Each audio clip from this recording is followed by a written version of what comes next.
Hey guys, welcome to the 43rd C programming tutorial, and in this tutorial we're going to be looking at some preprocessor directives. And preprocessor directives are dealt with before your code is compiled, or before it's converted into ones and zeros.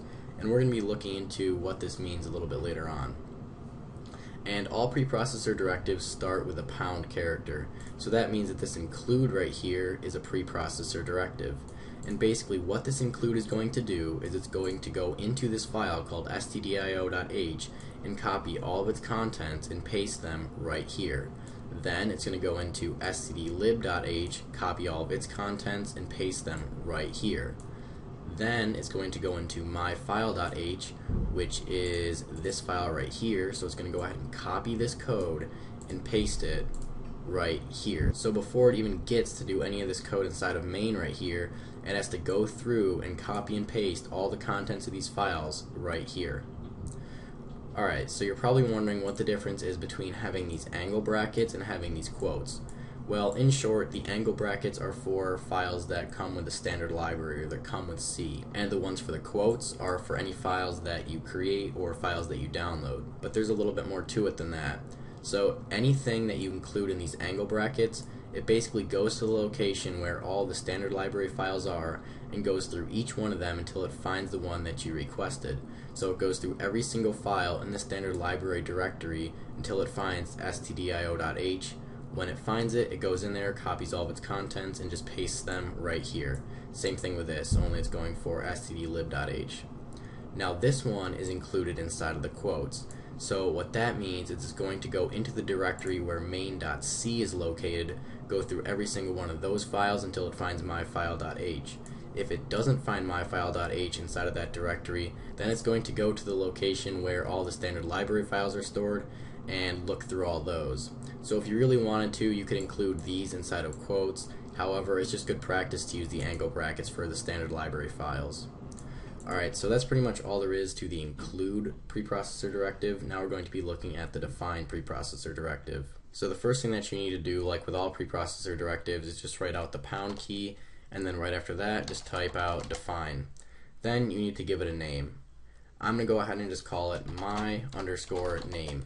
And whenever you're naming one of these, make sure that you make it in all caps so that when someone's reading your code, they know that this isn't a variable when you're referencing it. And then to give this a value, all you're going to want to do is type space and then just whatever value you want to give it. I'm just going to give it the value of quote Atom end quote. Alright, so now what we can do down here is write out printf, and then inside of here we can just type my_name semicolon and run this, and we should get out Atom onto the screen. Yep, perfect. So what it did is it went through, and every place that it saw my_name, it physically replaced it with quote Atom quote. So before this code is compiled, before this code is even looked at, it goes through here and replaces every instance of my_name with quote Atom quote. So every place that it sees my_name, it replaces it with whatever is over here. So if we really wanted to, we could change this to an actual line of code. We could change this to printf Atom end line like that, and then we could just do my_name, and now every place that it sees my_name, it's going to replace it with this line of code right here.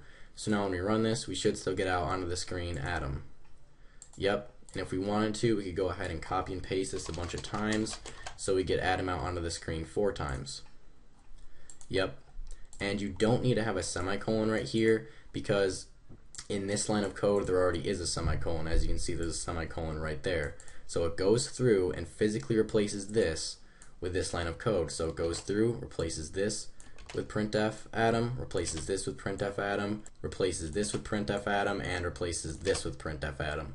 So you see, if we were to add a semicolon right there, there would actually be 2, which we don't want. So if you have a semicolon in your code up here, then you don't need to have a semicolon in your code down here. And one last thing that I want to show you with the define is creating macros. And macros are very similar to functions. So let's just say that we wanted to create a macro that will simply double any value that is passed in as a parameter. So we're just going to go ahead and call it double. And anytime that you're creating a macro, you're going to want to make it in all caps so that when someone's reading your code, they don't think it's just a regular function. And then following that, you're going to want to put 2 parentheses, and inside of these parentheses is where you're going to want to put all of your parameters. And unlike functions, you don't need to provide a type for the parameter. So I'm just going to go ahead and put x right there because our macro is only going to take 1 parameter, and like I said, we don't need to put a type. And then following that, just put a space and then put 2 parentheses. And inside of these 2 parentheses is where you're going to want to put all of your code for your macro. Now, like I said, all that this macro is going to do is just double the value of x. So we're just going to say in here x times 2. So now what we're going to do down here is just say printf %i, since we're going to be printing out an integer, and then we can just call this macro the same way we would call a function. So we can just say double, if I spell this right, and then just pass through some number. I'll just go ahead and pass through 3. And when I run this, I should get out onto the screen 6.